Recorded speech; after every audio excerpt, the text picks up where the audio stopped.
Collecting data with a special education teacher reflection. This was a little more challenging than some of the other assignments that I've had to do through the practicum. I ended up getting a little frustrated at the whole process because I feel like there's a lot of things that could be done differently to be more successful. But I stayed positive and I worked with her, and it was really nice. So this student had behavioral concerns as well as academic challenges. When collecting data, this teacher used things like iReady testing, which can be a wonderful tool. However, I do not feel it's the most accurate because you can kind of have fun, do what you want. It's based off of your level. And so some students, I feel like, do not test their best on those because they want the lower level so that they can achieve faster, and they just rush through things. But overall, I understand that that's a good tool to use.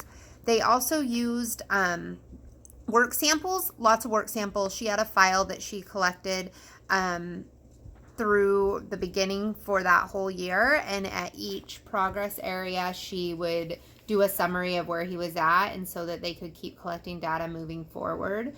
The behavior tracking was done a little better.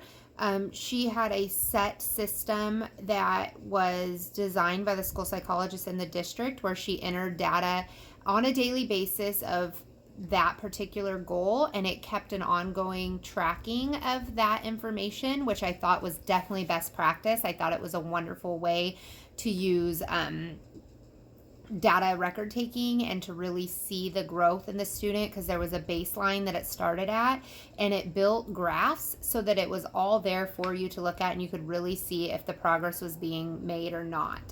As far as the academic goals, I feel like she had a lot of great information, and when we sifted through it, we were able to truly see whether he did or did not meet the goals.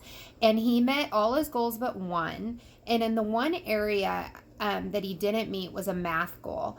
But she had great evidence that showed what he was able to do and that he was right there close to being able to master that goal, and just didn't quite get there. I felt like the way that she kept information wasn't horrible, but I think there needs to be a more detailed, like how often you're collecting the data, what can be used as far as work samples to prove those.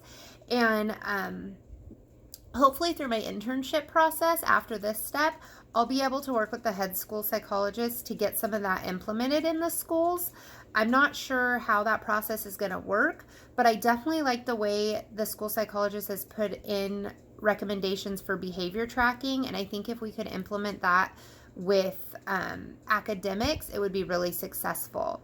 Another tool that we sifted through was universal screening. That's done 3 times through the school year. So we were able to track and look at the difference in the growth from each area, which was math, English, different behaviors that a student may exhibit.